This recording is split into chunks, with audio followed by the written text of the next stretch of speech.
روزے کے بارے میں جو سوال بہت زیادہ پوچھے جاتے ہیں، الٹی آ گئی ہے، ابکائی آ گئی ہے، اس سے روزہ تو نہیں ٹوٹا، انجیکشن لگانا ہے، چوٹ لگ گئی ہے، خون نکل گیا، خون لگانا ہے، انہیلر لینا ہے. تو الٹی آنے سے روزہ نہیں ٹوٹتا.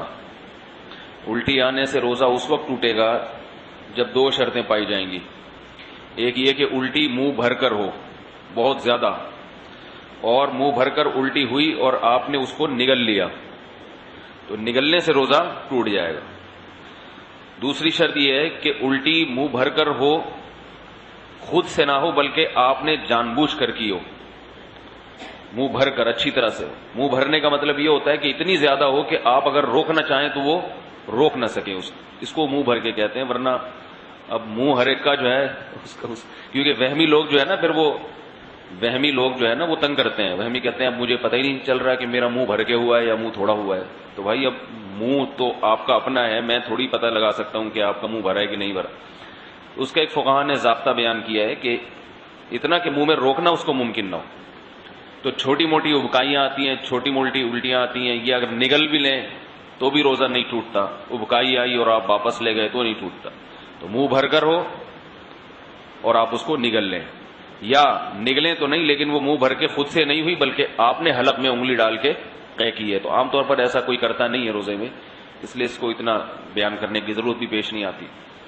اس کے علاوہ گلوکوز چڑھانے سے، انجیکشن لگانے سے روزہ نہیں ٹوٹتا. روزہ ٹوٹتا ہے کھانے پینے کے، ناک کے راستے یا منہ کے راستے کوئی چیز پیٹ کے اندر جائے، یا مقعد کے راستے کوئی چیز پیٹ کے اندر جائے. آنکھ میں دوا ڈالنے سے روزہ نہیں ٹوٹتا، خوشبو لگانے سے روزہ نہیں ٹوٹتا، خوشبو سونگھنے سے روزہ نہیں ٹوٹتا ہے. کان میں دوا ڈالنے سے روزہ ٹوٹتا ہے یا نہیں، اس میں علماء کا اختلاف ہے. پہلے جو ہمارے فقہاء ہیں انہوں نے لکھا ہے کہ کان میں دوا ڈالنے سے روزہ ٹوٹ جاتا ہے. اس کی وجہ یہ ہے کہ ان کا یہ خیال تھا کہ کان جو ہے نا یہ دماغ تک اس کا کوئی لنک ہے، ہم جب کوئی چیز کان میں ڈالتے ہیں تو دماغ میں پہنچتی ہے وہ. لیکن بعد میں جو ڈاکٹروں کی تحقیق ہے وہ یہ ہے کہ کان میں کچھ بھی ڈال دیں وہ دماغ تک نہیں پہنچتی، نہ پیٹ میں جائے گی وہ، نہ دماغ میں جائے گی. تو اس تحقیق کی وجہ سے علماء کی رائے بھی تبدیل ہوئی. تو بھی ہمارے اکابر کا جو فتویٰ ہے، یعنی سارے ہی ہمارے اکابر ہیں جو اس کے خلاف ہیں وہ بھی ہمارے ہی ہیں، لیکن مطلب یہ کہ جو میرے اساتذہ ہیں ان کا جو فتویٰ ہے اس بارے میں وہ یہ ہے کہ روزہ نہیں ٹوٹتا کان میں دوا ڈالنے سے.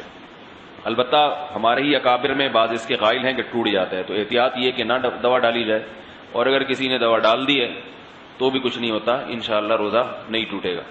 آنکھ میں دوا ڈال دی اور اس کا اثر گلے میں محسوس ہوا تو بھی روزہ نہیں ٹوٹتا. سمجھ رہے بات کو؟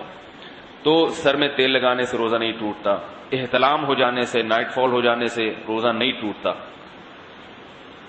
زوجہ کے قریب کوئی شادی شدہ آدمی گیا اور ڈسچارج ہو گیا تو روزہ ٹوٹے گا، ڈسچارج نہیں ہوا تو اس سے بھی روزہ نہیں ٹوٹتا.